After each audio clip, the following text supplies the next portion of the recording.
Hello, everyone. Welcome to another episode. I hope you are having a good week so far. Today, I'm excited to talk to you about 7 critical mistakes I see people making that they don't even realize that they're making, that's not helping them overcome their sleep issues. Before I get into it, I do want to remind you I mentioned this on the last 2 episodes. I am hosting a masterclass. It's happening June 1st at 1 p.m. Eastern Time. It's called Solve Your Sleep Mystery, the key steps to overcome your insomnia naturally without drugs. So, I'm going to be talking about 3 key things you need to be looking at if you have sleep issues. You can't just look at your body, you can't just look at your mind. You need to look at both. And one more key thing as well, I'm also going to talk about the 3 most common physical culprits I see that sabotage sleep and how to find the root cause of your insomnia so you can sleep better permanently. So you can register at the link in the show notes. And if you can't come live, that's totally fine. I will email you the replay, but I will be answering questions and asking questions live. So if you can make it, then I definitely recommend joining us for the actual event. All right, now let's get into today's topic because I talk to so many people with sleep issues and they're doing everything they can to sleep better, right? They're exercising every day, they're eating healthy. And I say that in quotation marks because I'll explain in a minute. They are following the sleep hygiene tips that are out there everywhere. They're taking supplements and they're really frustrated because nothing helps, which I get. I was in the same boat when I was struggling with sleep. And I remember dealing with it for 2 years and just reading the same things over and over again about what to do. And so I did all of those things and nothing actually helped. Um, Someone I talked to today who's actually just signing up for the program said it's almost an insult to keep it, for to keep reading those same things everywhere. Like, come on, isn't there more out there besides just the basic sleep tips, not watching screens before TV and not drinking caffeine too late in the day and exercising every day? Like, we have been hearing that in nausea for a decade now. So, so I imagine you're frustrated too, and that's why I'm really passionate about this podcast because I want to get more information out there. There's more to sleep than just following the sleep rules. There are actually imbalances in your body, there's stress in your mind, all of these things that can affect sleep. And I want to spread the word about this and for you to know this. So if you're listening and you know other people with sleep issues, please send them the link to this podcast so that they can listen to it too. We need to, first of all, like have hope that you can get better because I know if you just go to your doctor or go to your therapist or read online and none of those things work, then you're kind of left with nothing else. And so there is always a way to get better. Now, these same people who are telling me that they're doing everything like I was, they're actually making a lot of the same mistakes. And so it's actually keeping them from getting better. So I want to share what these common mistakes are. And then you'll actually know what's actually going to work so that you can sleep better once and for all. Okay, so mistake number one is eating inflammatory foods. Now, I know you're going to tell me you eat healthy. So many of my clients say this. I was eating healthy too. Like I have a background in nutrition before my sleep issue started and I got into this. I ate organic. I worked for a local organic biodynamic farm, but I was still eating plenty of inflammatory foods. So, any kind of processed foods, it's mainly the refined oils that are so bad. So, even those organic processed foods tend to have canola oil, safflower oil, sunflower oil, all of which are really inflammatory. And of course, the conventional processed foods have even worse ingredients and more inflammatory ingredients, but the organic foods aren't necessarily that much better either. So, and then, other sources of inflammatory foods, refined sugar is going to be a big one. So, hopefully, you aren't eating that. But if you are, that's causing a lot of inflammation. And gluten and dairy also, for a lot of people with health issues and sleep issues, that is causing inflammation. Now, I don't believe that everyone in the world is sensitive to gluten. There is evidence that gluten increases inflammation.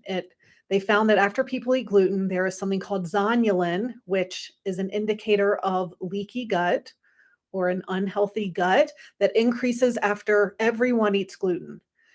But for people who aren't sensitive to it, their gut repairs itself really quickly and that inflammation goes away really quickly.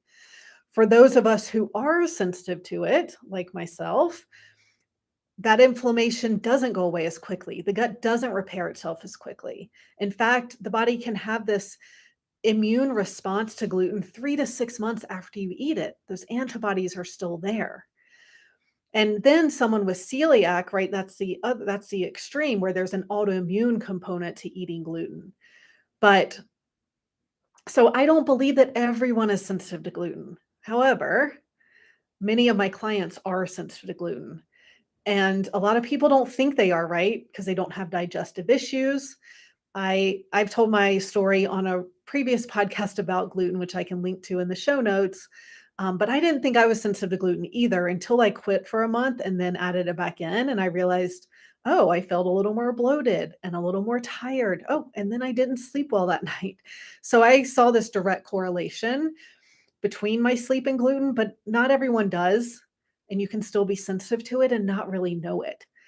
And so that's why it's really helpful to actually test. And the GI map, the gut health test that I do, has a marker for gluten sensitivity. And I'll tell you, like 90% of my clients, that marker is higher than it should be. So it indicates they are having this immune response to gluten. So even if you're eating healthy because you're eating organic, whole wheat, or earlier forms of wheat like incorn and things like that, that could still be causing inflammation for you. One other thing I want to say about inflammatory foods, if you're eating out in restaurants, you're eating inflammatory foods. And, I'm not saying that no one should ever eat out, but if you're dealing with sleep and health issues, then, when you're eating out a few times a week, that is creating this inflammation. Unfortunately, restaurants use the cheapest foods available to increase our profit margin. And so they aren't using good oils, they aren't using organic foods. So so this is like the big mistake that I find people make, and it's the number one thing I recommend to anyone who can't sleep is to go on an anti-inflammatory diet. You don't have to do any testing, you don't have to invest heavily to do that, but that can make a really big difference. Now, the second mistake I see people making is drinking alcohol, especially people who have been struggling to sleep for a long time because it's one way to adapt and maybe fall asleep faster, but research shows that it doesn't help with sleep. It can cause night wakings a few hours after you go to sleep, and it's putting this extra burden on your liver and also causing a lot of inflammation. So I'm working with a client now who came to me and said, "I just want to be able to eat whatever I want to eat and drink and still be able to sleep."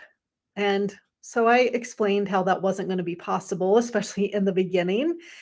And once he saw on paper, again, he was sensitive to gluten, um, and his liver function was not great. And so that's a big motivation to actually see things on paper and see how what you've been doing is affecting what's going on in your body. It's a lot more motivating. But if you can't sleep, I highly recommend avoiding alcohol and not having it very often at all. Maybe once or twice a month. Alcohol is also putting that extra burden on your liver, and I'll tell you, many of my clients need liver support. Their liver hasn't been healthy, and so when the liver isn't healthy, then toxins circulate around. The liver is most active in the middle of the night, so that's happening in the middle of the night, creating all this inflammation, which then your body releases cortisol to deal with that inflammation, and it's gonna wake you up. So taking a break from alcohol can be a great thing to do if you aren't sleeping. And if you're not motivated yet, I recommend you listen to the Huberman Lab podcast. He has an entire 2-hour episode about alcohol, and he pretty much concludes that it's poison and that we should not be drinking it. So I found that highly motivating. Now, I still have a drink or two every now and then, a couple a month, I will say, because I got to a point where I couldn't tolerate alcohol. And I don't want to have it completely out of my life. I enjoy in a social situation drinking alcohol and, getting a little buzz and feeling a little more uninhibited. So I don't want to totally cut it out either, but it's not part of a healthy lifestyle to be drinking alcohol often, and it's not helping your sleep. All right. The third mistake I see people making is thinking that their doctor can help. Now, of course, it makes sense if you're dealing with any kind of health issues to go to your doctor, get everything checked out, make sure that there's nothing major going on. But I talk to so many people where their blood work is normal. I say that in quotations because, what's normal on blood work is based on the average of the people taking the test. And it's not actually what is ideal or optimal. And again, I have another whole episode about this, about why your blood work doesn't show why you can't sleep. But this is all that a doctor knows how to run, right? They're going to run a blood panel and everything's probably going to come out normal and it's not going to explain anything. They're going to tell you to follow sleep hygiene, or they're going to recommend you go to a therapist, or they're going to prescribe a sleeping pill or recommend CBTI. And that's all they know how to do. And so unfortunately our medical system is is meant to treat disease with pharmaceutical drugs and surgery.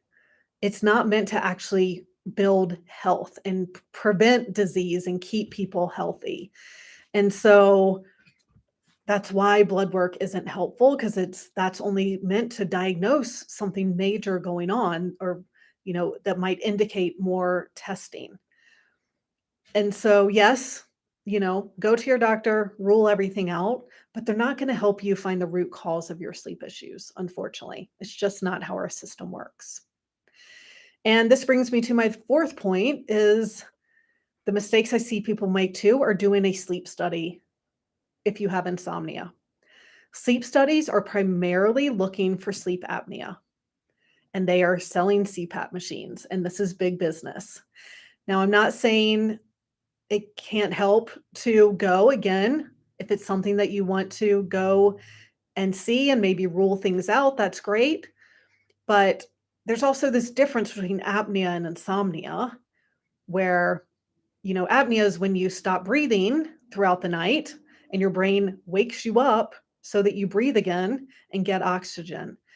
Insomnia, so you can have both, right? You can have apnea where you're stopping breathing and then it wakes you up. And if you have a hard time falling back asleep, then that's insomnia. If you have a hard time falling asleep at bedtime, if you're asleep for a long period of time in the middle of the night, that is insomnia. And while a sleep study can say, yes, you were awake for an hour in the middle of the night, they're not going to tell you why.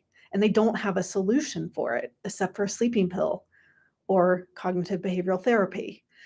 And so it's just, I've talked to so many people who have done sleep studies, and it has not helped with their insomnia at all. So unfortunately, it's just not the answer. Now, mistake number 5 is looking for the magic pill that's going to help. The one magic pill.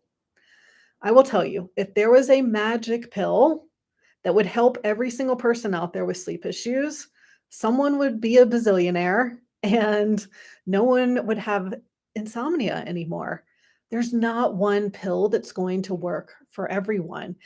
And that's because there are many different reasons why people have sleep issues. If it's gut health for someone and hormone imbalance for another person, there's not one pill that's going to help with this. And it's amazing to see how many supplements are out there promising that this is what's going to help. I even have some clients email me like, well, my friend told me about this supplement that has melatonin and L-theanine and holy basil and magnesium and all the things. And so there are all these different combinations of supplements put into one that are supposed to be the magic thing. And it's not going to work. So It's not going to work for everyone. You might get lucky and something does help. And that means that you don't have major imbalances going on then. If one pill is going to help you solve your all your sleep problems, that's great. That's all you need. But for most people, if you've been trying all these different things and you know that that's not going to work, and so continuing to search for that is just going to be fruitless. And that's because the sixth mistake I see people making is that they're just guessing at supplements, right? So I heard melatonin can help. I heard magnesium can help. I heard this supplement can help. It's totally guessing as opposed to doing the lab testing that I do that shows exactly what your body needs. Like, yes, you do need magnesium, but you also need sodium and potassium and boron and vitamin B6 and vitamin C and a healthy gut to actually absorb magnesium. So there's always more to it than just one thing. Yes, maybe melatonin can help. I use the Dutch test. It's a dried urine hormone test that looks at melatonin. So I can tell whether someone needs melatonin or not instead of just, spending money on supplements guessing to see if it will work. And I'll add if someone's melatonin is low, that's a sign of poor gut health because 90% of melatonin is supposed to be made by the good bacteria in your gut. And so if melatonin helps you, that's great. But if you don't want to have to supplement with that forever, then you're going to want to, test for and find out how to support your gut, what's going on in your gut. And so, yeah, so I always say test instead of guess. That's the value of the science of lab testing is then we know what your body needs. And that's going to be different from what the person next to you needs and the person on the other side of you needs. Is completely different for everyone. All right. Now for mistake number 7 that I see people making is that they're looking for the one thing. And I mean, instead of the one pill, they're looking for, is it gut health? And many practitioners even do this as well. Like they specialize in gut health or they specialize in hormones or they specialize in detox. And this is partly because our medical system has become very specialized, which has been amazing. It's how, there people have become experts in different things. But what happens is that a gastroenterologist is looking at the gut is not collaborating with the neurologist or the endocrinologist. And so these specialists aren't seeing the fact that everything in the body is connected. So gut health affects liver function because if you have a pathogen in your gut that's releasing all those toxins, that's putting extra burden on your liver. And then your body's going to release cortisol to deal with those toxins and that inflammation. And then that's going to take resources away from your sex hormones. So then sex hormones can become depleted. Or if your liver isn't working properly, then estrogen can build up and cause estrogen dominance, which can lead to sleep issues. So everything is connected. So it's kind of impossible to rebalance hormones without also addressing gut health, liver function, mineral balance, neurotransmitters, like all the things that I look for in my program. And so I would just be wary of any practitioner who's like, yes, it's your gut health. Let's test your gut health. And, that's going to be the answer. So you really want to be looking for everything that could be contributing to this, which is why you want to come to my masterclass that's happening because I'm going to be talking about all the things that contribute to sleep issues and show you this comprehensive list of what in the mind contributes to sleep issues, what in your body can contribute to sleep issues, how your genes and your epigenetics contribute to sleep issues. So this was really interesting. I asked one of my clients named Susan a while ago who had her sleep had improved a lot. So I asked her, what do you think has made the biggest difference? And she said, one major thing is getting my blood sugar under control and not having me wake up at 3 a.m. every night because I'm hungry. The pregnenolone, I think, has helped with the night sweats and lighter bleeding during my periods. The 5-HTP in the morning has really helped with melatonin at night. I do believe my gut has struggled, so all the gut supplements. And lastly, surrendering to the process and getting help. And I love this. She wrote, "I guess I can't say it's one thing." And that's exactly right. It's not one thing. All right. So I want to briefly answer a this is more of a comment than a question that a woman named Kim had in my Facebook group. And she wrote, "I have lost hope." And this just made me so sad because, I mean, first of all, my mission is for you to know that there is hope. Like, your insomnia is fixable. And I know this with the bottom of my heart because I struggled and lost hope for a bit too and got better, but also because I know that we are meant to sleep well. Like, it's just what we're meant to do as humans. And if you can't, it just means that your body isn't healthy. It's just a sign. It's your body saying, "Hey, things are out of balance. Help me." It's your wake up call. And, she went on to say that she's lost hope because she's doing this gut health protocol and it hasn't been helping. And again, I think that's the focus of only looking at one thing and not at everything. And also trusting and giving things time. Restoring your health in this way does not happen overnight. This isn't a quick fix that I'm talking about because there isn't such thing. I mean, really, the only way to fix insomnia is to find out what's causing it and address that. Unless you want to take sleeping pills and those work, then some people do. But my clients who come to me, they don't, and I get that because I would not want to either. So I just want you to know that you can get better. I promise. It's what we're meant to do. We're meant to sleep. And if you aren't sleeping and nothing seems to help, it's just because there's something missing, right? You haven't, even though it's easy to say, "I've done everything," I'll just say, if you haven't done my program, you haven't done everything.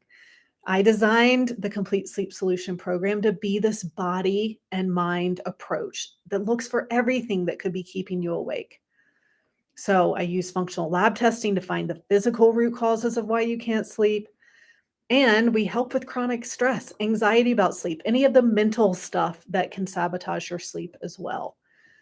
And so you are welcome to book a consultation with me to talk about what's going on with your sleep, and I'll explain the program to you and how it works because I want you to get better soon. I don't think that anyone should have to live any longer with insomnia. This is a common problem, but it is a fixable problem, I promise. All right. I hope to see you at the webinar on June 1st, and I will also talk to you next week.